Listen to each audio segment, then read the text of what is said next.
पिछले 4 महीने से मणिपुर जल रहा है। उन खिलाड़ियों के साथ क्या किया, हाथरस के अंदर क्या हुआ, हमने देखा कश्मीर के अंदर आसिफा।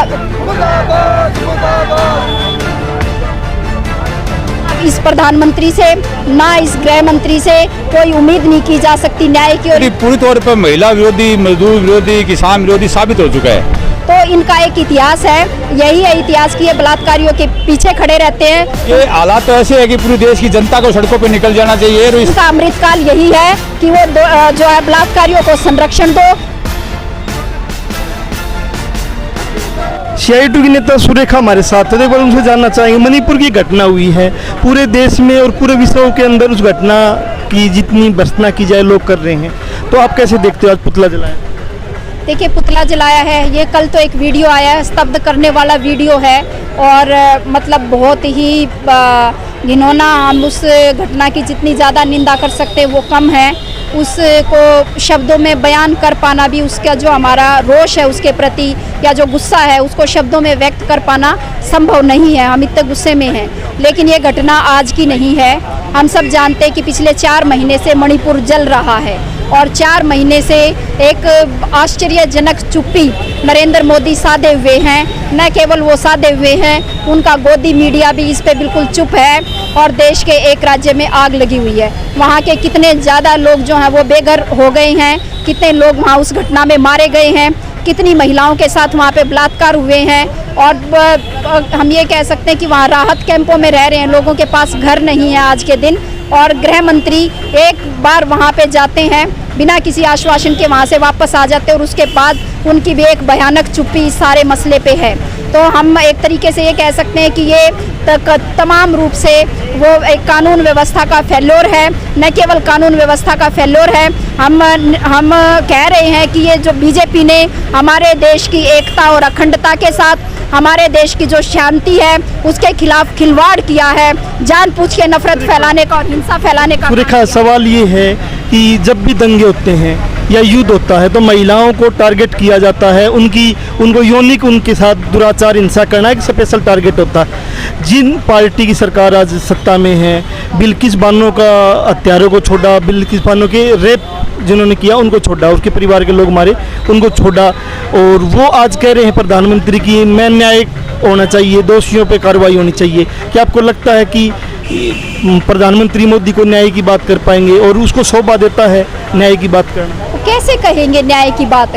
मतलब जंतर मंतर पे उनके जहां वो रह रहे थे उस घर के पास में जो गोल्ड मेडल जीत के लाई हुई थी हमारे देश की रेसलर बेटियां, वो वहां पे पहलवान खिलाड़ी वहां पे बैठे हुए थे, उनकी बात नहीं सुनी गई। उनको जो है जिस दिन वो संसद का उद्घाटन कर रहे थे उस दिन उन्होंने उन खिलाड़ियों के साथ क्या किया, हाथरस के अंदर क्या हुआ, हमने देखा कश्मीर के अंदर आसिफा का जो बलात्कार केस था उसके अंदर क्या हुआ।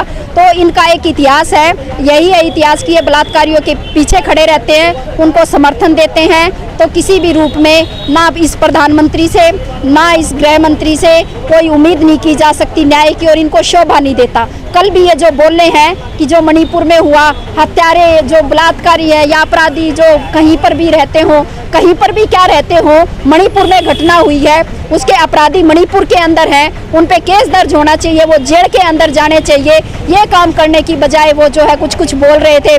छत्तीसगढ़, राजस्थान जो जहाँ पे उनकी सरकार है, जो राज्य जल रहा है, जहाँ पे महिलाओं के साथ इस तरह के नृशंस हत्या जो है जिन्होंने उन्हीं की सरकार ने बिल्किस बानो के बलात्कारियों को आज़ादी के दिन छोड़ा। बिल्कुल 15 अगस्त को एक मैसेज दे रहे हैं, महिलाओं को मैसेज दे रहे हैं। यहाँ पे भी खट्टर ने भी मैसेज दिया जब यहाँ पे हमारी जो कोच जूनियर कोच थी और उसने जब खेल मंत्री संदीप सिंह पे आरोप लगाया था, उसके बाद खट्टर से पूछा था कि आप क्या कहते हैं, वो कह रहे कि अनर्गल आरोप लगा रही है। मंत्री के लिए कहा कि जांच होगी तब पता चलेगा कौन अपराधी है कौन नहीं। तो उनका तो पक्ष बिल्कुल साफ स्पष्ट है कि वो बलात्कारियों के साथ है। और ये 15 अगस्त को भी जो ये अमृतकाल कह रहे हैं कि अब अमृतकाल शुरू हो गया, इनका अमृतकाल यही है कि वो जो है बलात्कारियों को संरक्षण दो।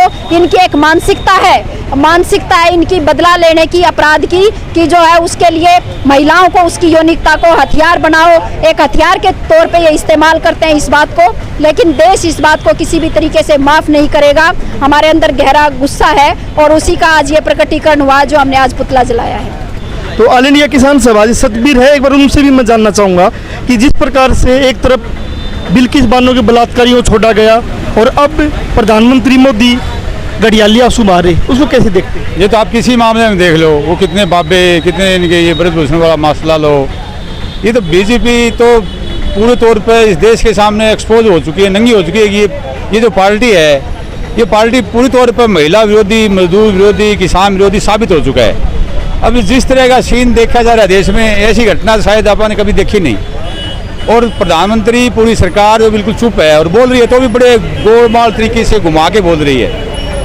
ये हालात तो ऐसे है कि पूरी देश की जनता को सड़कों पे निकल जाना चाहिए और इस सरकार को चलता कर देना चाहिए, चुनाव का इंतजार नहीं करना चाहिए। हालात तो इन्होंने देश में इतने खराब कर दिए, बड़ा दुर्भाग्यपूर्ण है, जितनी इसकी निंदा की जाए कम है।